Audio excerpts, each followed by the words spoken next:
There are between 35 and 40,000 different species of arthropods that reside within the boundaries of Arkansas.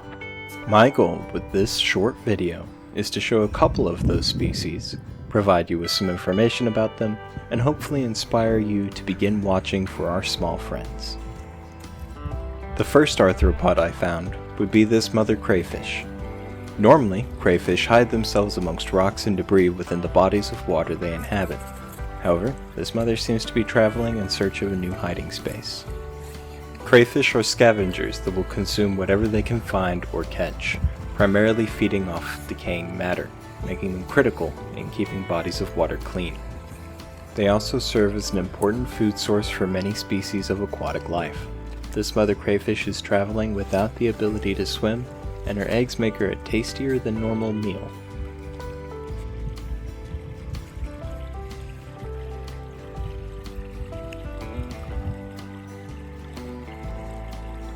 With luck, this mother will find a safe home soon and hatch the next generation of cleaners.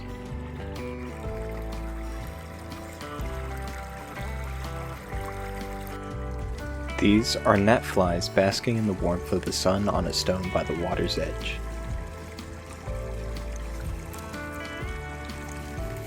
While they never live within the water itself, these gnatflies are brought to the area by the abundance of decaying plant matter and algae, their sources of food. Some of you may know these insects as a form of pest. However, along these creek banks, they are simply another resident. Nearby, we can spot a bright red creature crawling through the mud. A clover mite. Clover mites feed on grasses and clovers, and when they need to either molt or lay eggs, they will find dark cracks and crevices to hide themselves away. This diet and behavior make human homes and yards a perfect home for these mites to reside at. Curiously though, this mite has chosen to search for the perfect meal along a creek bank. This critter is a mayfly nymph. These insects lay their eggs in bodies of water, and after hatching spend their early life scavenging the water for food and growing as nymphs. Eventually, the nymph will leave its aquatic lifestyle behind and finally embrace adulthood by taking flight. Mayflies serve as an important food source within their ecosystems, both for aquatic and terrestrial predators. And when you're an important food source, you must always be wary. The wolf spider is one of the most common predators you can find in the wild arthropod world of Arkansas, and for good reason. These powerful arachnids have chosen to discard their webs and instead run down whatever prey they find. Not only are they fast, but they boast incredible eyesight as well. Leaving the creek behind, we can see a perfect environment for a whole new world of arthropods. Unfortunately for me, the spider elected to build its seemingly chaotic web in the sunlight. While I believe this to be some sort of orb weaver, I cannot say for certain. I can say, however, that the reflection of the sunlight from the spider's web is a beautiful sight. While dealing with heavy wind, this arachnid waits patiently for an unfortunate flyer to be caught, and I do hope the spider is lucky today. While at first you may assume this curious critter is a type of bee, further inspection reveals that this is in fact a type of fly. For some reason, this species of fly has chosen to mimic the appearance of a bee, likely to fool predators into thinking that there are more bees around to protect this little mime. The fly appears to also be mimicking the bee's appetite as well, harvesting nectar from these flowers. In another location, we find a black beetle rushing across the ground in search of cover. Black beetles are fast predators that feed on small insects that usually damage agricultural crops. While originally hailing from Europe, these beetles were introduced to North America during the 1920s, and thanks to their beneficial appetite, their population has grown tremendously. While you and I may see trees as nothing more than trees, they actually serve as giant superfortresses of arthropodic biodiversity.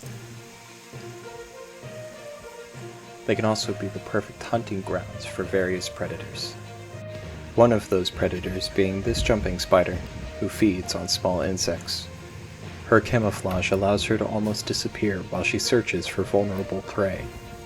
However, this jumping spider must be wary, because something larger and far more terrifying is prowling nearby. The carpenter ant. This soldier is patrolling the tree bark, a common road for the weaker workers. She searches tirelessly while smelling the pheromones of the workers who traveled through previously, making sure all is well.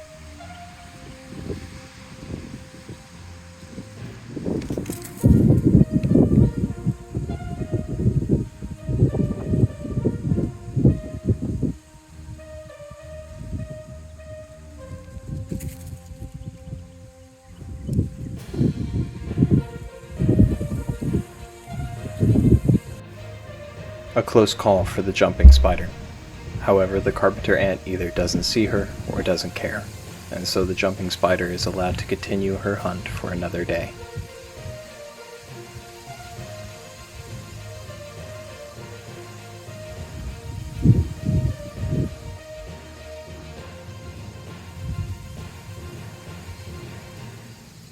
Nearby, a worker ant follows the trail set by the soldier. She is likely searching for food to bring back to a nearby fortress. Carpenter ants both hunt and scavenge for protein-rich foods, such as living or dead insects. They also farm aphids and sugary plants. All of this work is done by the worker ant, who will spend her entire life in service to the colony before finally being added to the colony's graveyard. This carpenter ant colony seems active and healthy. However, darker times may lay ahead for them.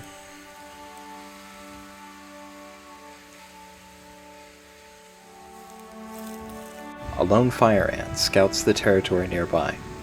Should this ant locate the carpenter ant hive and survive, then report back to its own colony, the fire ants may wage a war of territorial expansion against the carpenter ants.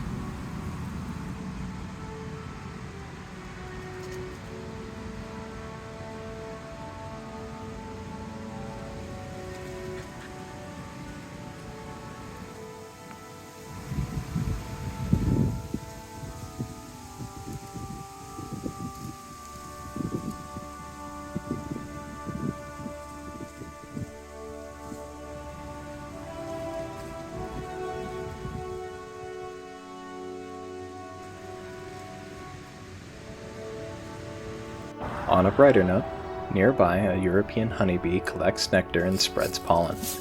European honeybees are the most common honey-producing bee found in North America, and are consequently responsible for the majority of our honey production. The splotch of yellow on the bee's back legs is their pollen back skin, a section of their leg that grabs pollen and allows the bee to disperse it to other flowers.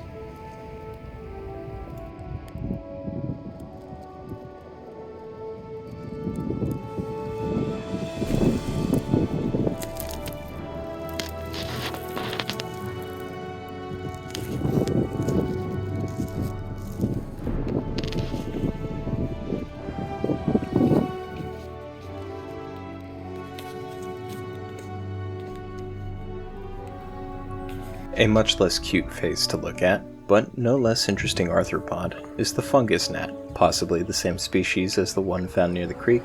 These were found resting on a fence post instead. For our final stop on this little adventure, we come to a seemingly boring stump. However, with a closer look we can find a roly-poly exploring his surroundings. Roly-polies prefer to live underneath rotting wood and plant debris, since they consume the debris and the fungi that take up residence there. A fun little fact about the roly-poly is that they are actually crustaceans and still use gills to breathe.